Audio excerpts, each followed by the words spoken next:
All right, here's the third in our Human Anatomy Atlas 2 from Visible Body, where we're trying to illustrate some basic bones, this particularly for the EMR and EMT level. I'm just trying to get some basic bone anatomy handled here. And what I've done is go in from the pelvis down on the body's right side, the left side of your screen, and take out some ligaments and other attachment structures to make things more clear, but I've left them in on the body's left side if in case that will help. So let's zero in on the pelvis here. We want to talk about the ilium and the iliac crest, which I'm going to point out with this drawing tool here. You can see it again here. If your patient were supine, you would be able to see very clearly and feel very clearly those. I'm going to try to rotate our guy and point those out from a side view. You can see them very prominently right there.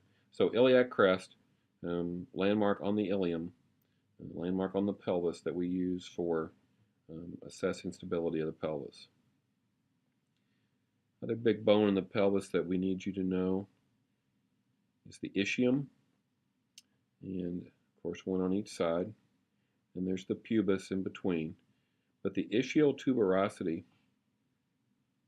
is the bone that you feel when you sit down. Very prominent, very easy to feel. Okay. Now, I also need to point out the femur, largest bone in the body, a frequent source of concern for us because of its size and the fact that some very large and important blood vessels run on either side. And so as you look down the femur, you see that it goes from the hip area to the knee area. There's your kneecap, your patella. There's your tibia from your lower leg and your fibula from your lower leg. Patella, knee, and actually I didn't get that ligament taken out, so I'll just take out your MCL right there. We work our way back up, and I want to talk about the hip, where there is no hip bone. We have the femur, and you can see where we have the main shaft of the femur, and then we have the neck of the femur, and then we have the head of the femur. That's the ball in the ball and socket joint. And as we talk more about hip fractures and get into musculoskeletal trauma, we'll come back and visit this some more. I want to spin around back so you can see, get the full 3D view of this.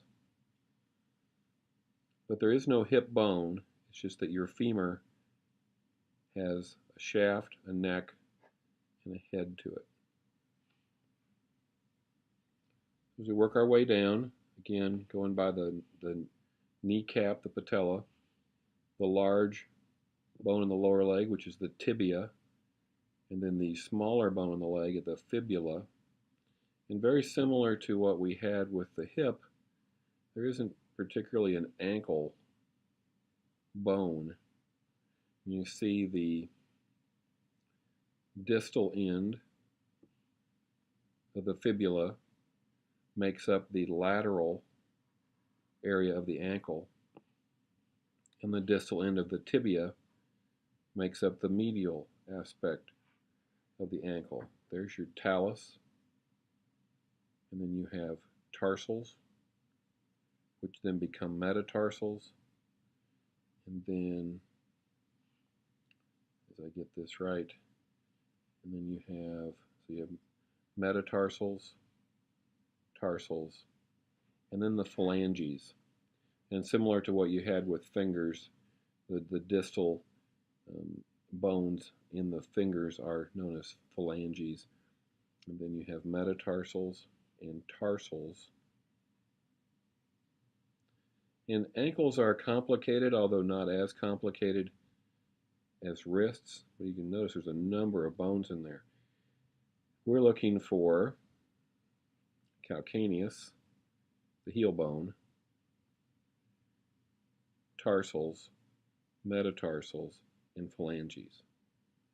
We're looking for fibula and tibia, and this region down here tends to be called the tib-fib area. If you have a fracture in your lower leg, it's sometimes called a tib-fib fracture, and that's just based on tibia and fibula.